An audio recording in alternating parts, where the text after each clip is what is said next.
Hello ladies, Sian Burton here, your private practice marketing and scaling expert.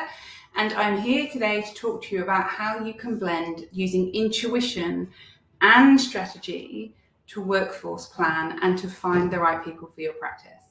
Now, this is something that I talk to people a lot about in my program, Success Without Sacrifice. And that is the balance between the masculine and the feminine approach to business. Because you'll hear me talk a lot about the masculine and feminine energies and how they show up in things. But business isn't about being all feminine or all masculine. That's actually where we have issues and where things go wrong. Like if you're exclusively in your feminine energy when you are trying to hire people or workforce plan, you're going to be always trying to empower and support your current team to be to progress them and to make sure they have everything they need and to make sure that they are working the hours that they really want to work and getting the pay that they want. But do you know who always ends up sacrificing when that happens? You, as the owner. But if you go the other way and you do it all from a masculine lens and you purely focus on this is what I need, this is how it needs to look, I will hire and fire anybody as I need to, and who cares what the outcome is to the people as long as my workforce is what I need it to be. That very ego-centered masculine energy of, I'm just out for myself, that doesn't work either. And there's no one here watching or watching back that is going to want to sit in that energy. I know that for sure. But what happens is that because it feels like there's a this way or that way.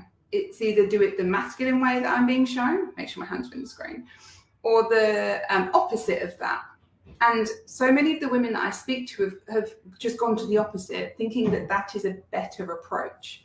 But actually, the best approach is the place in the middle, where you are very much in your feminine energy and leading with your feminine energy, but you're able to tap into the right parts of that masculine energy when you need to. And so the feminine energy in this example is collaborating with your team so that they can develop roles that work well for them. It's about empowering them to believe that they can do more than they think they're capable of, if that's true. It is supporting them with flexible working arrangements that work for them so that they can have what they need whilst you have what you need, right? These are the important bits. You need to have what you need too. The masculine energy that we want to bring in, though, is the planning part. If we leave everything to intuition and we're busy and stressed and trying to keep a million balls in the air, which I know so many of you are, we can miss our intuition. We can miss that gut instinct feeling because we're so busy and rushing around that we don't tap into it. And so it's really helpful to do some planning and to have some strategy around how you're going to hire your next people so that you can balance the two. You can intuitively feel into who the right person is to bring into your business, but you can use the masculine to know when is the right time to hire that person. I'd love to hear, from those of you watching and those of you watching back, what your thoughts are on this and how it's landing, to think about that middle ground as opposed to it being one way or the other, because it really is that polarity that I find is the thing that leads to women in a situation in their business where everybody is winning but them. And I hear this all the time. Their team gets school holidays off. Their team make what they want to make. Their team start at the time that they want to start. Their team aren't overwhelmed with too many clients. Meanwhile, the owner is working every school holidays, working 60 hours a week because they're having to see clients and run the business because there's not enough revenue coming in to support everybody, and is working late and supporting everybody and holding space for everybody, and no one's supporting her. Nothing is set up for her to win. It's all about everyone else winning. And it's like, it's the self-sacrificing of when you go too far in the feminine energy. So what does it look like if you plan and then use intuition? So I said in the intro, I've done this myself recently in my business.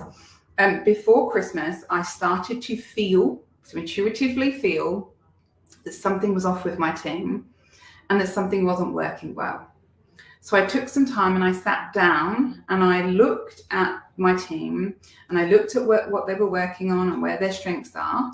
And then I thought about where my business was going to go. I tapped into my vision, I tapped into my mission, which are very feminine energy things. And I thought about where my business might end up at the end of 2024. And then I planned what my workforce would need to look like for that vision. So this is the masculine piece. I have my vision and my mission, that's the feminine piece. I plan and I look at my team, that's the masculine piece. And so I figure out what my team is likely going to need to look like at the end of this year, all being well if I hit my vision and my goals. And then I worked back from there to think about where we might be having challenges, given that we've grown rapidly recently, and what the solution of that workforce might be that is the next step. Because there's a next step that if I tap into that next step now would ease the challenge that I was facing. So I'm using my feminine energy to figure out where I'm going and to feel into what I want it to look like and feel into my vision and mission and what's important to me. Then I'm using my masculine energy to do some planning, some strategy, looking strategically at what's happening and some planning. And then I used my feminine energy to call in the ideal person that I wanted. I spoke about the feminine values, collaboration, nurturing, having an impact, working with the team. I spoke about supporting my vision. I shared my vision. This is what I want to achieve. And I really put that feminine energy into the ad to call in, manifest if you will, my dream team member.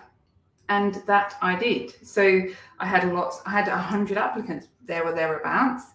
And the lady that I hired said to me, I just knew you'd written this ad about me. And it was completely divine timing. She's been in a job for 5 years, hadn't really thought about leaving. But then before Christmas, started to think that she wanted a job that had more impact and made a bigger difference. And that she could work more hours in because she was only working 20 hours a week and my role was 30. It perfectly timed up with when I put my ad out just after Christmas. And I just knew she was the right fit. The first moment I met her, I was like, oh my goodness, you're the one. I just know it's you. You know, when you have that like, almost like love at first sight, but with a business manager, that's intuition, right? Everything in me, my energy just aligned with hers. And I just knew in my heart, without a shadow of a doubt, that she was the right person. But then I followed my recruitment process. That was in her first interview. I then did my assessments that I have people do around what their working geniuses are.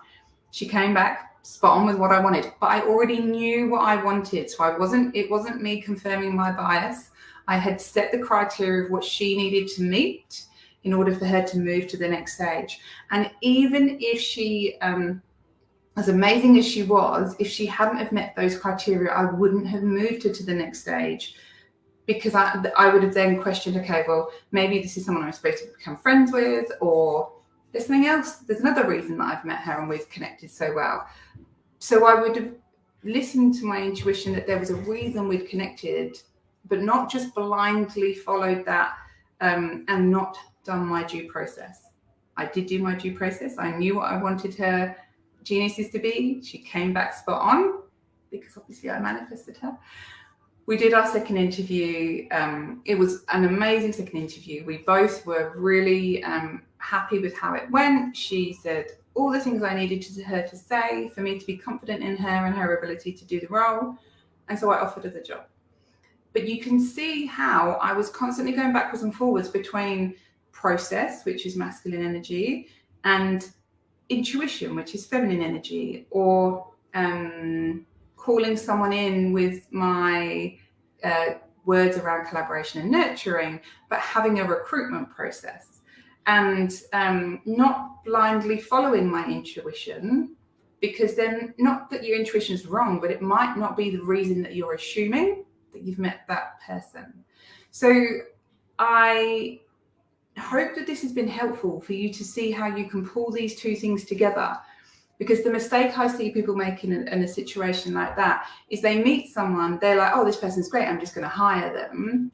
But they haven't check that they can do the things that you need them to do, and you didn't have a process you were following to do your due diligence to make sure they're the right person, and what they end up with is a new work best friend, like someone that they were supposed to meet for sure and that they really like and they get on really well with, but whom isn't the right person for the role that they were supposed to be hiring for, because they didn't have a process and they just went on their intuition that this person felt good.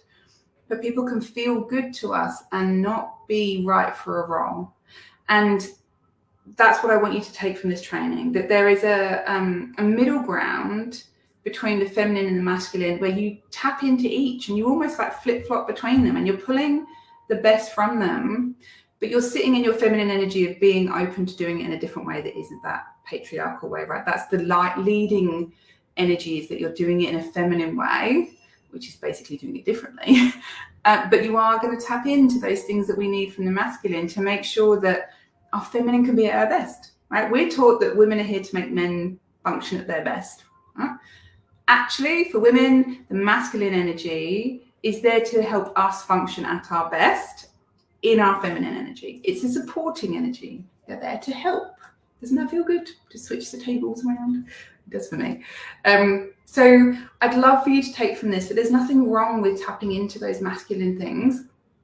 And if you're avoiding them because you feel like, oh, that person over there was really masculine and felt awful to be my boss, I never want to be anything like them, there's a risk that you have gone too far the other way and you've fallen into people pleasing and self-sacrificing and basically making sure that everyone wins, but at your detriment. A supporting energy, absolutely. And the middle ground is where the magic happens, right? The best men in business are in this middle ground too. Yes, they're probably leading a bit more with their masculine energy more than likely, because that does tend to be the energy that men are dominant with, not always, because it's not really about gender. They will be probably leading more with their masculine, but really great bosses and really great men in business are great because they tap into their feminine. They do collaborate with women. They do support women. They do everything they can to be in that middle ground, just leading with their masculine energy more often than not, right? But they're the people that we think of as being great. And it's the same for women. Like the most successful leaders are the ones who are able to tap into some of that masculine where needed and in the right way. So I hope that was helpful. I really look forward to seeing you ladies on training next week. If any of you would like to know more information either about booking a call in with me to talk about how you can adopt this process in your practice, then please reach out or respond to any of my emails or comment on this video and we will share a link with you so that you can get a call booked in with one of the team. Or if you would like to find out more about my Feminine Way to Scale retreat, which is happening in April in Sedona and May on the Gold Coast, then comment retreat below and we can share some of those, share some of the information about how you go about finding out more about that. So I hope you have an amazing week. I look forward to seeing you guys all soon, and thank you for spending some time with me today.